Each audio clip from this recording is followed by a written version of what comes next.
नमस्कार दोस्तों, मैं हूं आपका मित्र सर्वमित्र और द मसला में मसला आप देख रहे होंगे। मेरे इर्द गिर्द कौन लोग हैं आप मेरे को लगता है समझ गए होंगे। गोहाना में है और क्योंकि यहाँ पर ये बड़ौदा के बिल्कुल साथ कस्बा है और तकरीबन यहीं पर सारे नेता भी इकट्ठे हैं जो चुनाव लड़ने के लिए यहाँ पर आए हुए हैं प्रचार करने के लिए।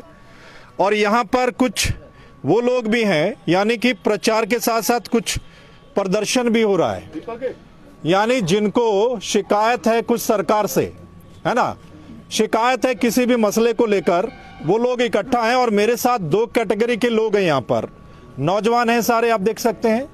एक तो EWS जो श्रेणी है, आपको पता होगा, जो इकोनॉमिकली वीकर सेक्शन होता है जनरल कैटेगरी में, उनको एज रिलैक्सेशन नहीं मिलता। कोई भी सरकारी नौकरी निकलती है तो इनकी शिकायत है कि कई स्टेट में मिल रहा है, यहाँ पर पहले सरकार ने लागू किया था लेकिन उसके बाद बंद क्यों कर दिया गया। एक तो इनका मसला हम रखेंगे सरकार के सामने। दूसरा, जो ग्रुप डी में भर्ती हुए थे स्पोर्ट्स कोटा के तहत, लेकिन अब उनको बोल दिया गया कि भाई आप जाइए, सरकार ने पहले भर्ती किया और अब सरकार खुद उनको निकाल रही है।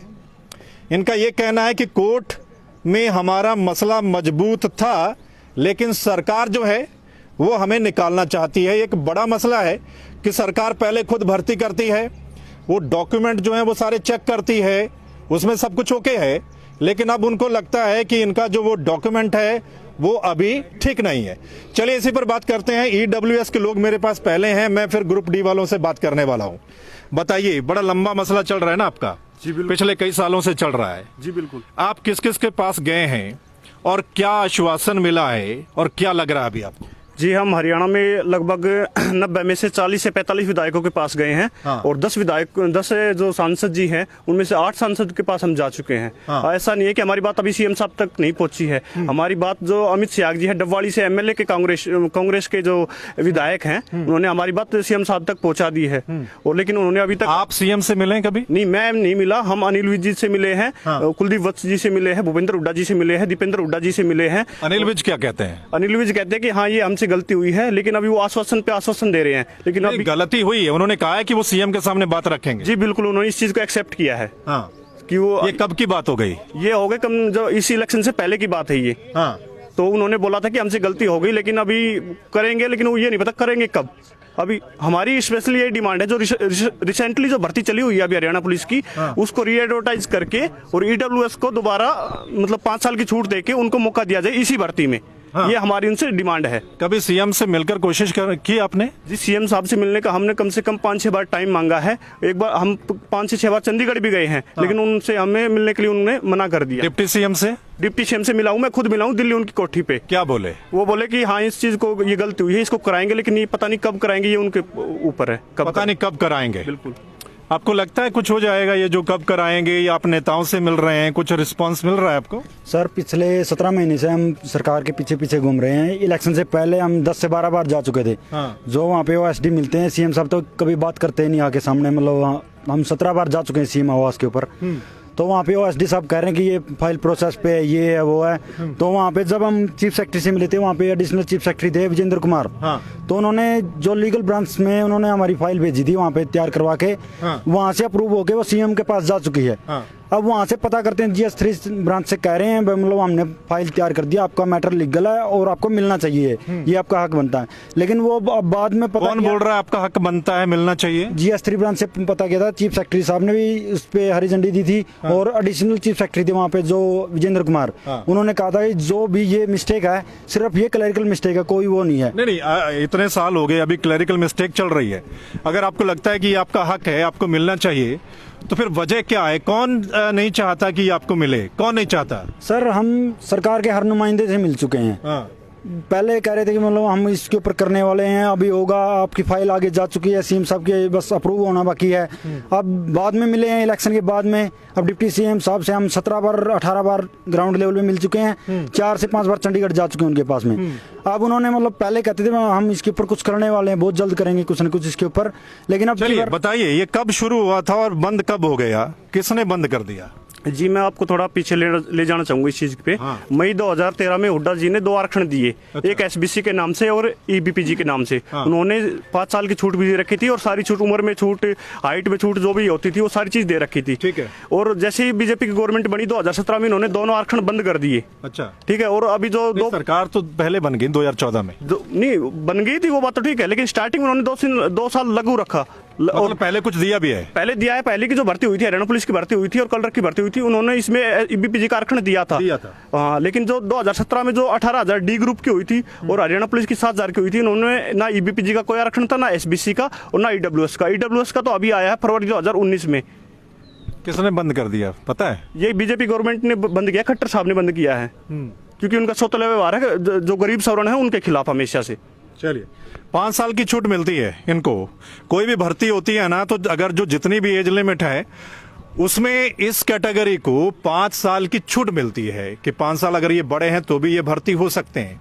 और ये आप कहते हैं कुछ स्टेट में लागू भी है? जी बिल्कुल। जो बीजेपी शासित प्रदेश है, जैसे महाराष्ट्र हो गया। हाँ। महाराष्ट्र में पहले देवेंद्र फडणवीस की सरकार थी। हाँ। तो वहां पे उन्होंने ऑलरेडी, जैसे ही हुआ था फरवरी 2019 में, उन्होंने 5 साल की छूट दे रखी थी। हाँ। महाराष्ट्र में और गुजरात में 5 साल की छूट दे रखी है। और अभी जो ये जम्मू कश्मीर है, हाँ। पहले तो इसमें था नहीं आरक्षण, लेकिन जैसे अभी जो 370 और 35 से खत्म किया है, हाँ। तो वहां पे भी आरक्षण लागू हो गया है। तो वहां भी उन्होंने SC/ST के बराबर छूट दे रखी है, ईडब्ल्यूएस को भी।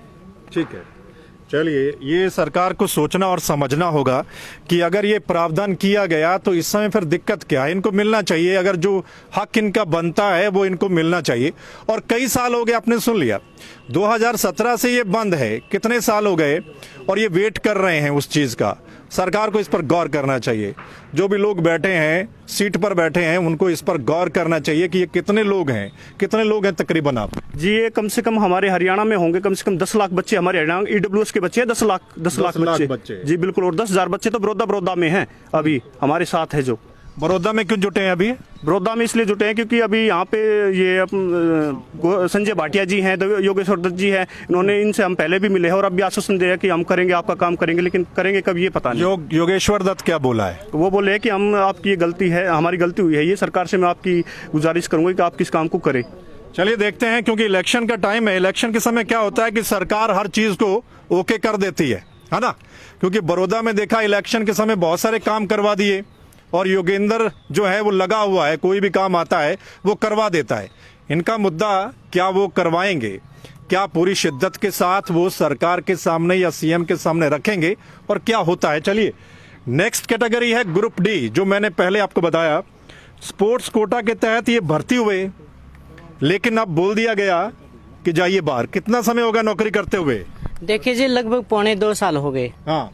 और मामला ये था कि जब एडवर्टाइजमेंट ग्रुप डी की निकाली थी तो 10% खिलाड़ियों के लिए सीटें रिजर्व की थी। हाँ। 1518। हाँ। तो उसके अंदर जो एडवर्टाइजमेंट में खिलाड़ियों के लिए 9 नंबर कॉलम दे रखा था। हाँ। लाइकवाइज जो स्पोर्ट्स पर्सन है वो कंपनसेट अथॉरिटी से अपना ग्रेडेशन बनवाया है, वो अटैच करना है। उसमें क्लियरली कहीं नहीं लिख रखा था कि जो बीजेपी सरकार की पॉलिसी 25/5/18 है वो होनी चाहिए, या जो 93 जो पीछे किसी समय में बनी थी वो पॉलिसी होनी चाहिए। हमने जी ग्रेडेशन लगा दी और ऑनलाइन स्क्रूटनी करने के बाद HSSC ने हमें सिलेक्ट कर लिया। और लगभग फिर साल एक हुआ था, जिन्होंने जुलाई में एक नोटिफिकेशन लेके आ गए बर्खास्तगी का, भी हमारी पॉलिसी तो 25/5/18 है, आप इसमें आते हो तो जॉब करोगे, अन्यथा बाहर चले जाओगे। हमने क्या किया जी, उस निर्णय को हाईकोर्ट में हम ऑर्डर को लेके चल गए। भी ऐसे कैसे बर्खास्त किए? एडवर्टाइजमेंट में कहीं नहीं लिख रखा भी 93 पॉलिसी होनी चाहिए, 25/5/18 चाहिए, स्पष्ट शब्दों में कहीं भी। उसके बाद आपने स्क्रूटनी कर ली, फिर आपने सिलेक्शन कर ली, हमारे 5 नंबर भी चले गए वैकेंसी में, हमारे भाइयों के भी, बहनों के भी। फिर हमने वो क्लेम किया तो हाईकोर्ट में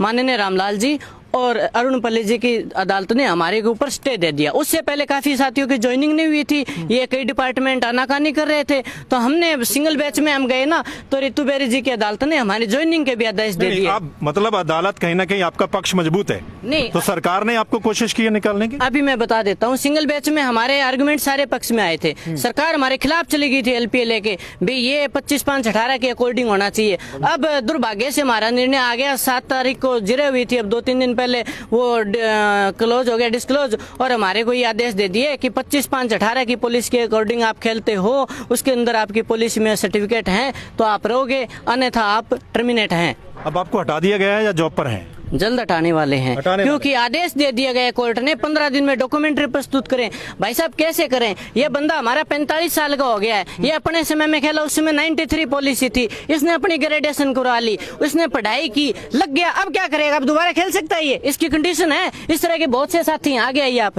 इस तरह के हमारे साथी हैं, ये देख लीजिए सफेद बाल आगे, ठीक है, 50 के ऊपर करीब 45 से ऊपर ये चलेगी। खट्टर साहब को सोचना चाहिए क्या करें। हम तो खट्टर साहब से बेइंतना स्नेह करते हैं, पता नहीं खट्टर साहब को हमारे से क्यों बेवफाई हो गई है। सुन लिया, बहुत बड़ी बात बोल दी कि सरकार पहले भर्ती करती है, डॉक्यूमेंट चेक करती है। अब देखिए मामला कहां गड़बड़ है, मसला कहां अटक गया। सरकार भर्ती करती है, डॉक्यूमेंट उस समय इनके चेक किए जाते हैं, जो भी उस समय उन्होंने रखा कि ये चीज होनी चाहिए।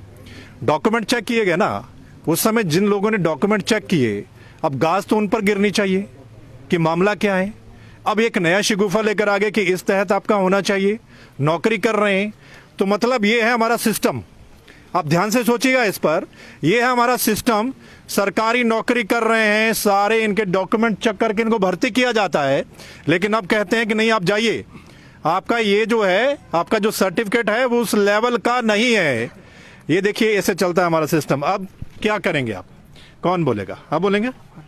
अब क्या है, अब क्या रास्ता है आपके पास? रास्ता तो हम, जैसे जब हमारा केस चला हुआ था, हम फर्स्ट बेंच से जीते थे, और तभी हम सरकार डबल बेंच में हमारे खिलाफ गई थी, तभी हम सरकार के सभी एमएलए, नेता, मंत्री, सब से जो हमारे थे उन सब से मिले, जो हमारा मसला हल कर सकते थे, सबको मिले, सबको एप्लीकेशन, ज्ञापन, सबको बताया जी हम फर्स्ट बेंच से जीते हुए हैं, आपकी सरकार के लगाए हुए हैं, और हमारे सर्टिफिकेट एचएसएससी ने चेक करे हैं, हेड डिपार्टमेंट ने वेरीफाई करे हैं, उसके वेरीफाई करने के बाद हम नौकरी लगे हैं, और फिर उसके बाद आप नई पॉलिसी का नाम लेके हमें हटा रहे हो। जिसके पास भी गए हम सबसे मिल चुके हैं। सीएम से मिले?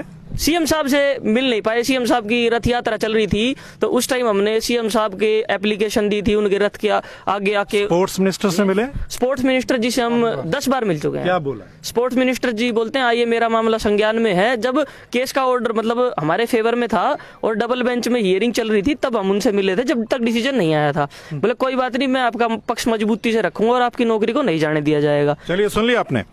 अभी कुछ दिन पहले, 2 दिन पहले हमने योगेश्वर दत्त से बात की थी और ये मुद्दा उनके सामने रखा था। योगेश्वर दत्त भी मान रहा था। योगेश्वर दत्त इंटरनेशनल खिलाड़ी, आपको पता है ना, मेडल लेकर आया, देश का नाम ऊंचा किया, उसी बेस पे बीजेपी दे दी। योगेश्वर दत्त भी मान रहा है कि इनके साथ गलती हो रहा है, गलत हो रहा है इनके साथ, यानी कि जो सर्टिफिकेट है इनका वो ठीक है, ओके है, सब कुछ ओके है। अगर योगेश्वर दत्त मान रहा है, वो बीजेपी का नेता है ना, और एक खिलाड़ी भी है वो, सबसे बड़ी बात ये, अगर वो मान रहा है कि सब कुछ ओके है, तो फिर जो सरकार में बैठे लोग हैं उनको दिक्कत क्या है, ये आप सोचिए।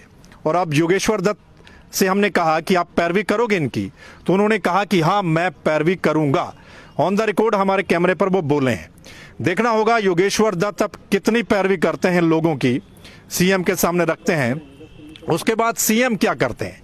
तो मतलब कुल मिलाकर अपने दोनों कैटेगरीज को सुन लिया है। इनका दर्द जो है ये लोगों से मिल चुके हैं, सत्ता में बैठे अलग अलग नेताओं से मिल चुके हैं। हमारे यहाँ आश्वासन मिलता है ना, आप नेता के पास चले जाइए, बाहर ऑफिस के बैठिए, कोठी के बाहर बैठे रहिए कई घंटे, फिर वेट करिए, आपको मिलवाते हैं। पहली बात उनको समझ में नहीं आता, कई दिन समझने में लग जाते हैं कि इनका मामला क्या है। उसके बाद अगर थोड़ा बहुत समझ आता है तो फिर आश्वासन दे दिया जाता है कि हाँ आपका मसला जो है वो हम रखेंगे, लेकिन वो रखते रखते कई साल बीत जाते हैं। इनको हटा दिया जाएगा थोड़े दिनों में, उसके बाद पता नहीं कितना समय लग जाएगा, फिर सब भूल जाएंगे। फिर जब नया इलेक्शन आएगा फिर एक और आश्वासन इनको मिलेगा। अब इलेक्शन है, यहाँ आए हैं, किससे मिल रहे हैं, अपनी बात रख रहे हैं। देखिए जी, हमारी आज तो ये स्टेट की मीटिंग थी, मिलने का तो योगेश्वर जी से बहुत बार मिले, उन्होंने भी अच्छा प्रयास किया, हम बुरा नहीं कहते इस व्यक्ति के बारे में, लेकिन कहीं ना कहीं सरकार ने योगेश्वर दत्त को कैसे अनसुना कर दिया। ताजुब की बात यह है, हम कई दर्जन बार योगेश्वर से मिले, इस बंदे ने बड़ी भारी इज्जत की, हम कोई विरोध नहीं कर रहे किसी का, लेकिन सरकार ने क्यों नहीं सुनी। हम वो पूछना चाहते हैं सरकार से कि भाई योगेश्वर दत्त की क्यों नहीं सुनी। योगेश्वर दत्त की नहीं सुनी, एक अंतर्राष्ट्रीय प्लेयर की नहीं सुनी। मैं तो एक नेशनल का प्लेयर हूँ, ये मेरा भाई स्टेट का प्लेयर है, ये मेरा भाई जिले का प्लेयर है, प्लेयर तो नर्सरी का भी होता है, क्या सरकार उनकी सुनेगी? देखिए प्लेयर हैं ये, और नौकरी भी कौन सी है, ग्रुप डी की नौकरी है, ये आप समझ लीजिए। नेशनल प्लेयर हैं, नेशनल लेवल पर खेला है, ग्रुप डी में भर्ती हुए हैं, और उसके बावजूद भी सरकार इनके सर्टिफिकेट को मान नहीं रही है। उस पर भी कई सारी बातें, ये लेवल है, ये है, वो सब इनको टरका दिया और अब इनको निकाल रहे हैं। चलिए देखते हैं क्या होता है, इलेक्शन का समय है। जी कुछ बोलना चाहते हैं? एक बहन है, बहन से हम बात कर लेते हैं। जी सर देखो, मैं सरकार से ये अपील करना चाहती हूँ कि जो भी मेरा भाई बहन है, पहले वो कहीं ना कहीं सेट था, कोई एमएससी कर रहा था, कोई बीएससी कर रहा था, जैसे मैं खुद नर्सिंग कर रही थी, वो हमारा बीच में छोड़ना पड़ा और रिटर्न हुआ, सरकार ने रिटर्न मांगा था, रिटर्न क्लियर करके ही आए हैं और अब हटा रहे हैं। ये मैं सरकार से अपील करना चाहती हूँ कि हमारा रोजगार ना छीना जाए, बस यही कहना। एक बड़ी बात बोली है इन्होंने कि ये कहीं ना कहीं या तो स्टडी कर रहे थे या कहीं ना कहीं जॉब कर रहे थे, वो छोड़कर सरकारी नौकरी में आ गई। अब सरकारी नौकरी चली गई तो अब उसके बाद पता नहीं कितना समय लग जाएगा वापस उसी जिंदगी में आने के लिए। ठीक है ना, ये समझते हैं आप इस मसले को?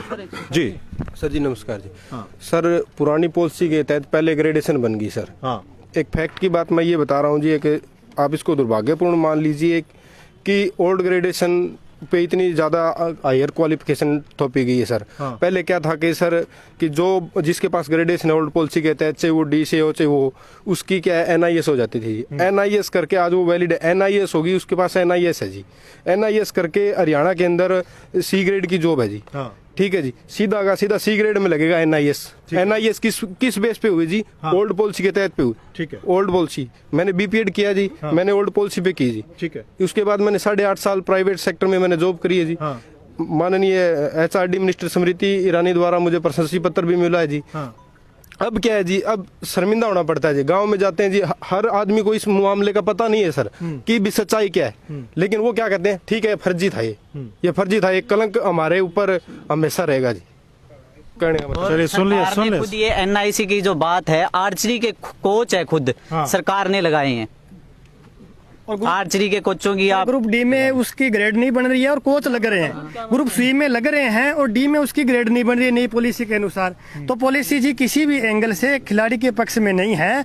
एक तरफ तो गोहाना में खिलाड़ी को टिकट दे रही है बीजेपी सरकार, एक तरफ 1518 खिलाड़ियों को हटा रही है सरकार। मैं तो इस सरकार की सोच का पता नहीं भी किस तरह करी है। क्या ये 1000 खिलाड़ी सरकार को नहीं, जो आए हैं यहाँ पे नहीं दिख रहे? अभी 1000 खिलाड़ियों को हटा रही है। अपने योगेश्वर दत्त जी को जो टिकट मिली थी, वहाँ पे 30-35 खिलाड़ी वो गए थे जो राष्ट्रीय स्तर तक खेले हैं, उनकी वजह से उनको टिकट मिली। उन्होंने मुख्यमंत्री जी से कहा भी हम आप भी उनके पास जाइए, जो 30-35 उनके साथ गए थे ना। हाँ जी, हाँ जी। आप भी उनको लेकर पहुंच जाइए सीएम के पास। बिल्कुल जी, हम जरूर जाएंगे और सीएम साहब से ये कहेंगे भी क्या आपको ये 1518 खिलाड़ी नहीं दिख रहे जो डिस्ट्रिक्ट लेवल पे खेले हैं, स्टेट लेवल पे खेले, ये भी तो हरियाणा सरकार के लिए खेले हैं, अपने स्तर पे खेले हैं। और एक आपको मैं हैरानी की बात बताऊं सर, जो नई पॉलिसी आई है उसके अंदर क्या दिक्कत है भी, ये कहते हैं हम राष्ट्रीय स्तर के प्लेयर हैं, उनको तवज्जो दी जा रही है। अगर जमीनी स्तर से खिलाड़ी खत्म कर दिए गए तो राष्ट्रीय स्तर पे कैसे खिलाड़ी आएंगे? चलिए, मुख्यमंत्री साहब दावा करते हैं, सुन लिया आपने, मुख्यमंत्री साहब दावा करते हैं बड़ी ट्रांसपेरेंस तरीके से वो नौकरियां दे रहे हैं, लेकिन आपने देख लिया इनका दर्द, सुन लिया आपने कि नौकरी लग गए बाद निकाले जा रहे हैं। सर आखिर में सरकार से मैं एक ही बात कहना चाहूंगा, ना तो हम सरकार से नौकरी मांग रहे, ठीक है, और ना हम आरक्षण मांग रहे। हम खाली सरकार से इतना कह रहे कि हमको इस लायक कर दो कि हम फॉर्म भर के लायक हो जाएं, ठीक है। और दूसरी बात, ये सरकार के लिए कोई बड़ा काम नहीं है, क्योंकि इसमें कोई ये तो है नहीं कि बजट पास कराना है कि फंड की जरूरत है। इसके लिए खाली सीएम साहब बोल देंगे, केशव नंदी भारतीय अरोड़ा जी हमारी चीफ सेक्रेटरी है, उनको बोल के खाली जस्ट एक नोटिफिकेशन जारी करना है, ठीक है। इससे अगर नोटिफिकेशन जारी हो जाएगा तो हम फॉर्म भरने के लायक हो जाएंगे और इससे हमें मतलब इस चलिए, भर्ती में मौका मिल बहुत जाएगा। बहुत शुक्रिया आप सभी लोगों का जो हमारे साथ जुड़े हुए हैं। हाँ बिल्कुल, तो बहुत बहुत शुक्रिया आप सभी का जो यहाँ पर हमारे साथ जुड़े हुए थे और इन दो कैटेगरी का आपने सुना कि इनका क्या कुछ कहना है। ये बात पहुंचाना चाहते हैं क्योंकि लंबे समय से ये लगे हुए थे ईडब्ल्यूएस वाले, और ग्रुप डी के बारे में आप जानते हैं, सरकारी नौकरी कर रहे थे, उनको निकालने का हुक्म जारी हो गया। चलिए, इस वीडियो को शेयर कर दीजिएगा ताकि ये बात है सरकार तक पहुंचे, सरकार में जो बैठे हैं सीट के ऊपर उन तक पहुंचे और उनको पता चले कि इन लोगों का दर्द जो है वो क्या है। धन्यवाद, नमस्कार।